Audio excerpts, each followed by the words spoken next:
Hello everyone, welcome to Lit Summary World. This is Jyoti Chaudhary, and today we are going to do a poem written by Robert Frost, The Road Not Taken, published in 1916. So let's start.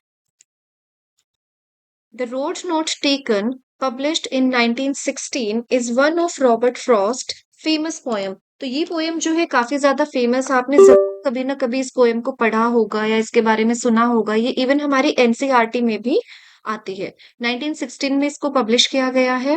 It explore themes of choice. इसमें क्या themes हमें देखने को मिलेगी? Choice की theme हम देखेंगे, individuality की थीम देखेंगे and the impact of decision on one's life, कि कोई भी हम डिसीजन लेते हैं तो उसका हमारी लाइफ पर क्या इम्पैक्ट पड़ता है। The speaker reflects on a moment of choosing between two diverging path.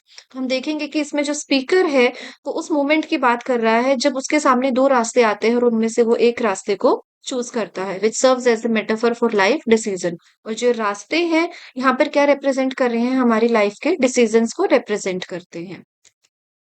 Now significance of the title, पहले लिटरल मीनिंग देखते हैं। The road not taken, so simply हमें यही समझ में आता है कि वो रास्ता जो हमने कभी चूज नहीं किया।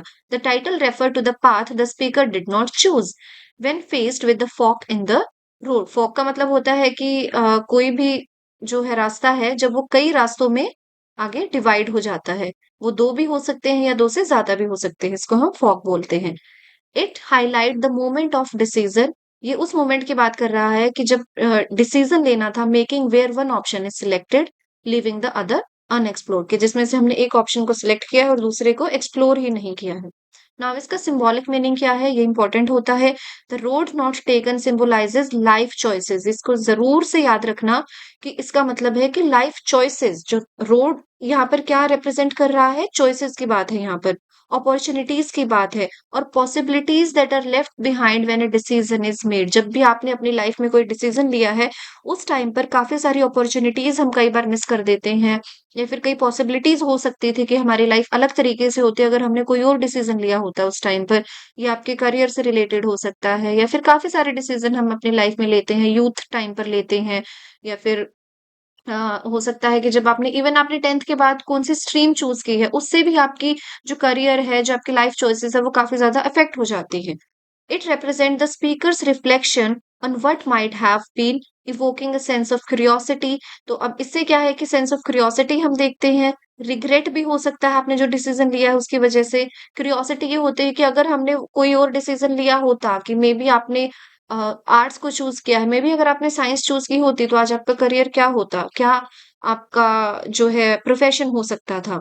और wonder about alternate path in the life, या फिर कई बार हम वंडर भी करते हैं कि जो ऑल्टरनेट या दूसरा पाथ था, अगर वो हमने चूज किया होता तो आज क्या होता। नाउ समरी देखते हैं फटाफट।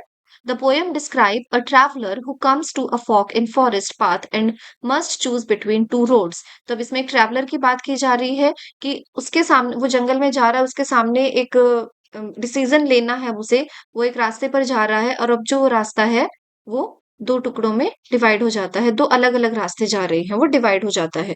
तो अब उसको सिलेक्ट करना है कि उसे कौन से रास्ते पर जाना चाहिए। He wishes he could travel both, वो चाहता है कि वो दोनों पर जाए, बट बीइंग वन पर्सन, लेकिन वो एक ही पर्सन है, stand for a long time looking down one path as far as he can. अब वो यहीं पर खड़ा हो जाता है, मीन्स कि यहाँ सेंटर में वो खड़ा होकर देखता है दोनों रास्तों को, जितनी दूर तक वो देख सकता है वो इन दोनों को देखता है। ही चूजेस द अदर पाथ, अब वो पाथ चूज करता है जिस पर उसे लगता है कि कम लोग गए होंगे, which seems slightly less worn and grassier, कि जिस पर जो है ज्यादा घास उगी हुई है। मीन्स ज्यादा घास उगी हुई है मीन्स क्या है कि इस पर कम लोग चलकर जो है गए होंगे।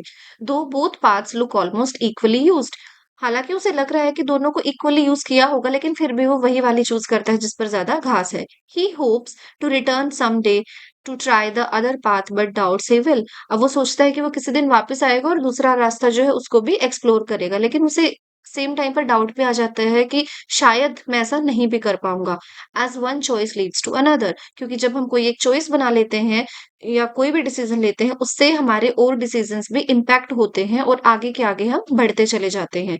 Years later, he imagines himself telling the story with a sigh.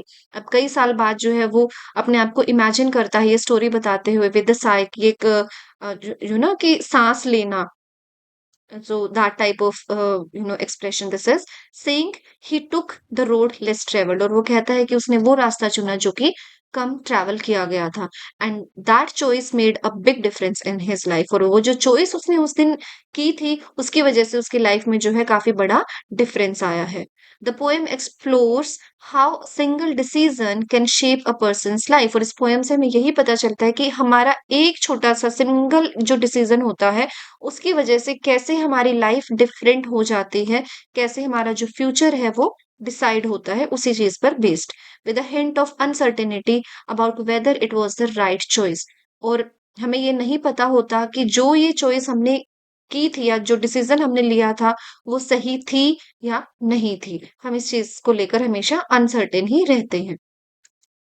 Okay, so we come to the end of our summary of this poem. Now थोड़ा सा एनालिसिस करते हैं. The roads represent life choices, ये हमने देख लिया है कि जो रोड है वो लाइफ चॉइसेस को रिप्रेजेंट कर रहे हैं, with the poem exploring how decisions shape one's path and identity. और पोएम से हमें यही पता चलता है कि कैसे जो है डिसीजन है वो हमारी पाथ को, हमारे रास्ते को, हमारी आइडेंटिटी को जो है अफेक्ट करते हैं, often with uncertainty about their outcome. और हमें पता भी नहीं होता है कि हम अनसर्टेन होते हैं कि आउटकम जो है वो क्या रहने वाला, नतीजा क्या होगा इस डिसीजन का. फॉर्म क्या है पोएम की? The poem consist of 4 stanzas each with 5 lines. 4 stanzas हैं पोएम में और हर एक में 5 लाइन्स है. कॉन्टेन्स हम इसको बोलते हैं जब 5 लाइन्स का स्टेंजा होता है. Written in iambic tetrameter, iambic tetrameter में से लिखा गया है. और राइम स्कीम क्या है? A B A A B. इसकी जो है ये सारी इन्फॉर्मेशन प्लीज याद कर लीजिएगा बिकॉज बहुत ज्यादा इंपॉर्टेंट पोएम है और इसमें से क्वेश्चंस पूछे जा सकते हैं. और राइम स्कीम वैसे तो इजी है, A B, so try to learn it. Symbolism क्या है इसमें? मेन तो रोड्स हैं जो हमने बार बार बात की है, सिंबलाइज करते हैं लाइफ पाथ को या फिर अपॉर्चुनिटीज को. येलो वुड्स क्या रिप्रेजेंट कर रहे हैं? अ ट्रांजिशनल मूवमेंट, पॉसिबली यूथ और अ टर्निंग पॉइंट, कि जो हमारा इंपॉर्टेंट डिसीजंस जब हम लेते हैं कि हमारे यूथ टाइम पर लेते हैं, फिर हमारी लाइफ का कोई भी टर्निंग पॉइंट है उसको जो है येलो वुड्स रिप्रेजेंट कर रहे हैं. बिकॉज हमने देखा है कि पोएम में जो ट्रैवलर है वो जंगल में जा रहा है, वुड्स में, वुड्स का मतलब क्या है? जंगल है, और वहीं पर उसके आगे दो रास्ते आ जाते हैं. तो इसका मतलब ये नहीं है कि सच में ही वो किसी जंगल में था और वहां पर दो रास्ते थे, नहीं. इसका सिंबॉलिक मीनिंग ये है कि एक टर्निंग पॉइंट हमारी लाइफ में आता है और वहां पर हमें डिसीजन लेने होते हैं, हमारे सामने दो चॉइसेस होती है और हम किसी एक को चूज करते हैं. साय, ये एक्सप्रेशन मैंने बताया था जब हम जोर से ऐसे सांस लेते हैं या कुछ बताते हैं. सजेस्ट रिग्रेट, अब ये रिग्रेट भी हो सकता है कि उसने जो डिसीजन लिया था अपने लाइफ में, या फिर एक्सेप्टेंस भी हो सकती है, और रिफ्लेक्शन ऑफ चॉइस मेड, या फिर जो चॉइस उसने बनाई थी या फिर जो चूज की थी उसको ये रिफ्लेक्ट कर रहा है. थीम्स क्या है इसमें? Choice and decision making, repeatedly हमने पढ़ा है. इंडिविजुअलिटी की थीम है. रिग्रेट एंड एम्बिग्विटी की थीम है. इम्पैक्ट ऑफ चॉइसेस, या फिर जो चॉइसेस हम बनाते हैं उसकी उसका इम्पैक्ट क्या होता है, और नोस्टैल्जिया मीन्स, बिकॉज इसमें हमने देखा है पोएम में कि जो स्पीकर है वो अपने पास्ट की बात कर रहा है, उस डिसीजन के बारे में बता रहा है जो उसने कई साल पहले लिया था. सो nostalgia. Okay, so that is the end. I hope you liked it and you have understood the poem. So please like, share, and subscribe and wait for the next videos. Thank you very much.